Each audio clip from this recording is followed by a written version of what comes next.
call the honourable member for Murray. Thank you, Mr Deputy Speaker.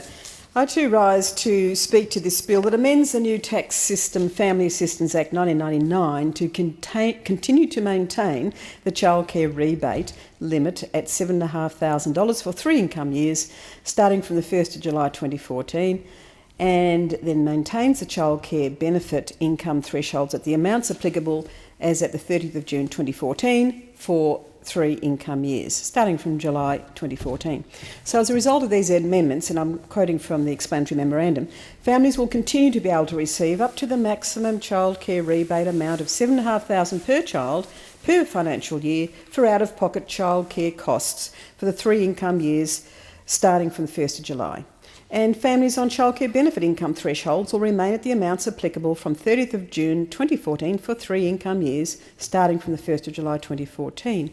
So when the member for Laylaw, who should have known better, but I guess she's just doing police speak, suggested that somehow this was a withdrawal of childcare support from the nation's families, I mean, that was just not the case. It is not the case.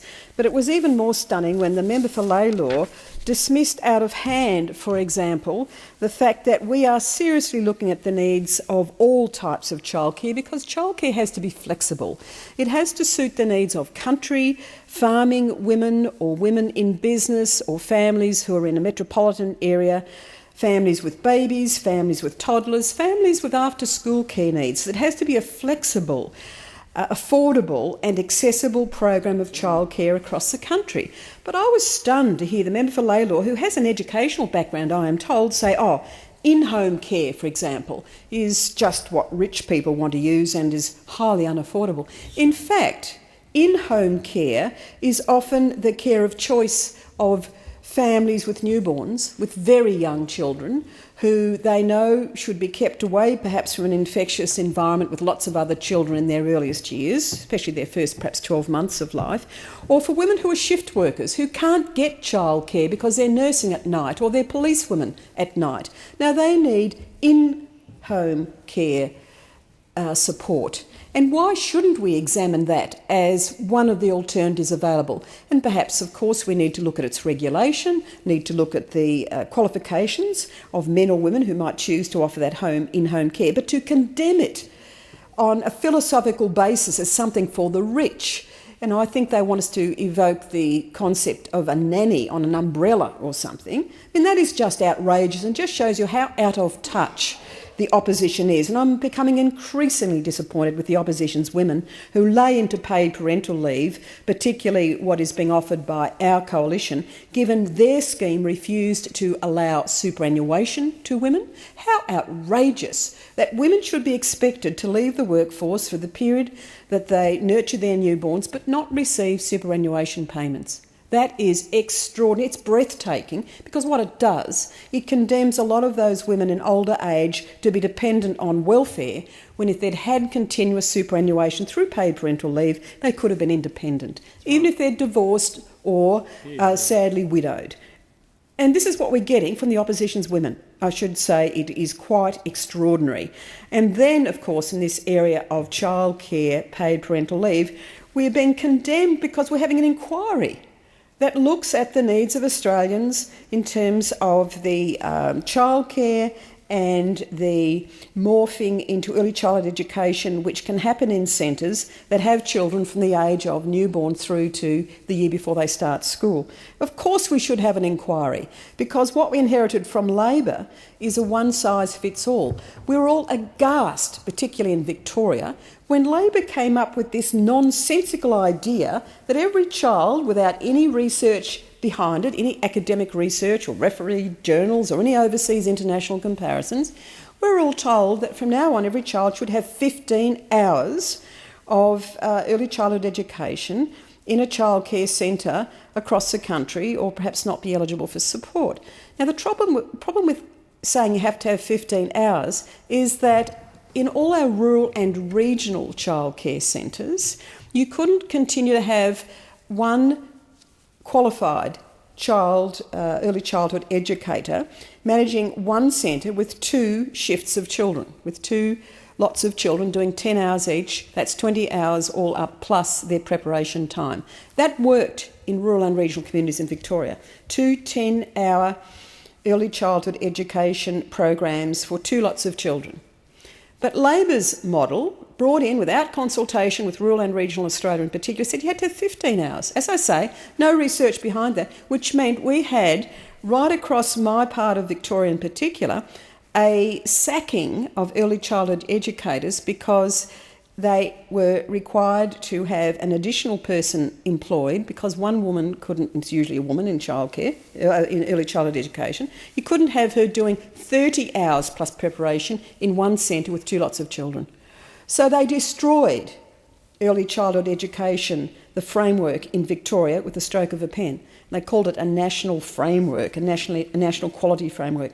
Now, I used to work in the Institute of Early Childhood Education, as a lecturer in early childhood education, for about 7 years. So I'm familiar with what other countries offer and what they've found to be efficacious when it comes to early childhood education. Nowhere, anywhere has anyone said 9 hours is the magic, or 10 hours, or 12 or 15. It depends very much on the circumstances in that part of the world, on how accessible the place will be to parents, where it's 15 hours versus, say, 10 hours. But we had this across the country decree, one size fits all. And I'm over this one size fits all philosophy that came out of Labor for the 6 years, which forgot that there are communities beyond tram tracks. There are communities beyond where the buses stop. We don't have public sector transport in my electorate. And so if the family can't drive the child to a session of early childhood education or childcare, then quite often that mother can't in fact get a salaried employment off the property, off her farm or out of her townhouse. And I don't think it's right or fair to ignore the special needs of rural and regional families. I'll never forget going to the wheat belt small town, quite a distance from Kalgoorlie, but that was the biggest, nearest centre. And they had been hit by Labor's latest pronouncement about the fact that occasional childcare had to go. They couldn't possibly accept occasional childcare any longer across Australia because, after all, wasn't occasional childcare sort of part-time childcare? And how could they possibly continue to fund that? It wasn't as sustainable economically, financially, as full-time, full-blown, metropolitan childcare. Now, the point about this little wheat belt town in the back of beyond near Kalgoorlie was that they were farm families who needed part-time, occasional care in the midst of harvest, when the women were out as well as the men from dawn till dusk. The alternative for them was to put their toddlers in grain bins to keep them safe, because they couldn't access occasional childcare because the federal government had said they wouldn't fund it any longer. Now, in that small community, I had Wilson Tucky, the then member, with me. The women explained they didn't have enough families, children, to have a full-time, 100% functioning 5 days a week childcare centre, but their needs for that childcare were overwhelming. Their children's lives were in danger if they were left out in those wheat properties during their peak harvest period, or when they had to go to a doctor's appointment perhaps, or take an elderly relative to a specialist appointment. They needed that occasional childcare. Labor abolished it in the sense that they said, oh, you can keep going, but we're not going to fund you. Well, I'm sorry, those families couldn't afford the funding without the government rebate. So we're completely above that sort of one-stop shop thinking. We know about rural and regional Australia because, of course, our members from the Liberal and National Party represent rural and regional Australia. And we know that in-home care is as important for some families and as affordable for some families as paying $110, $120 per day for a child in a professional centre away from the home. We know about that.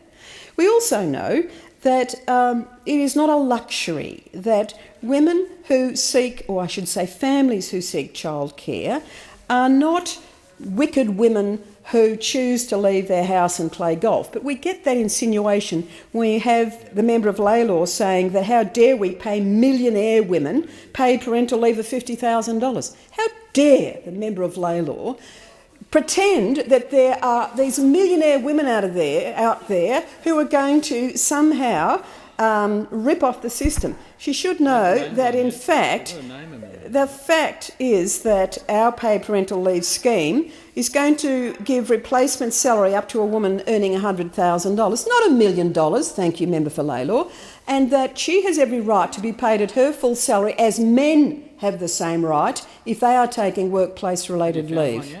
So I find it extraordinary that we have statements like that made in a debate like this, which deliberately try and imply that we have such a thing as a millionaire woman wanting to take paid parental leave who would then probably have the cheek to want in-home care for her child. That's the insinuation, this class-based rubbish that you would have thought had been relegated to the history books, but no, we hear it trotted out again and again in this place from the opposition. And I find that just very disappointing, but also appalling.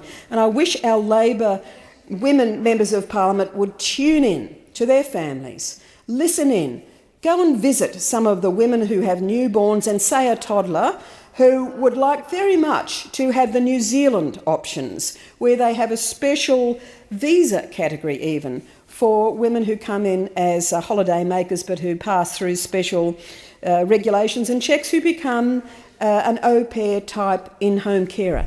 What a brilliant scheme. We are going to keep our minds open about all those prospects and opportunities, because we understand that for some families, in-home care is the answer. For other families, it's occasional care, it's part-time care, because they don't have a full-time need. Maybe they are lucky enough to have a mother or mother-in-law nearby who can take up some of the child caring for them, but they need some child care beyond the family.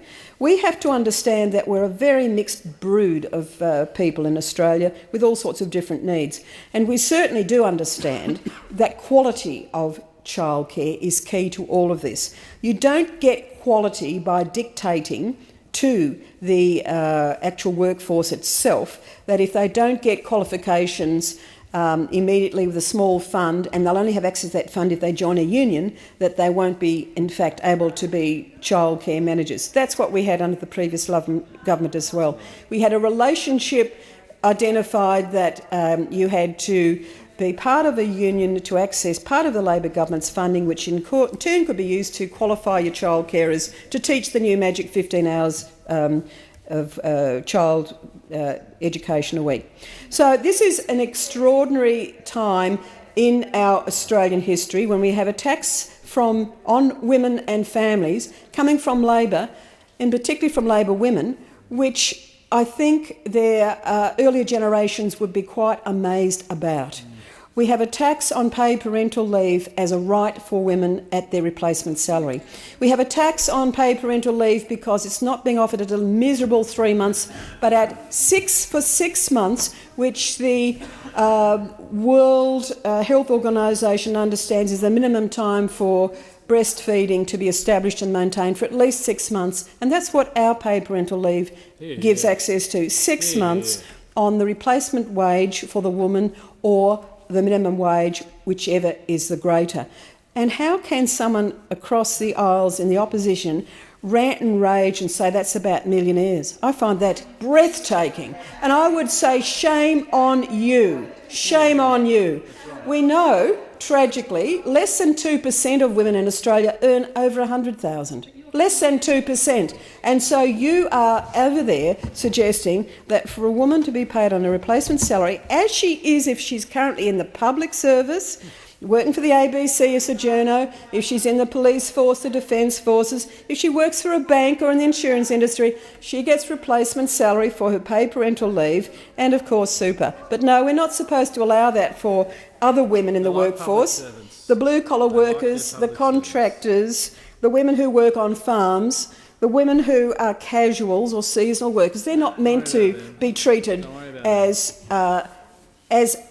eligible for superannuation, and they're not regarded as needing 6 months to recover from childbirth, to nurture their newborn, to establish breastfeeding. All of that is not meant to be for them because there's a political point to be scored, they think. Well, this is beyond politics. Childcare is beyond politics. This is a brilliant bill, the one before us, because it establishes appropriate support and funding for families who need that. I commend the bill to the House, and I say to the opposition, particularly the women, shame on you for letting our side down. Our side meaning women who need our special understanding in this place in lawmaking.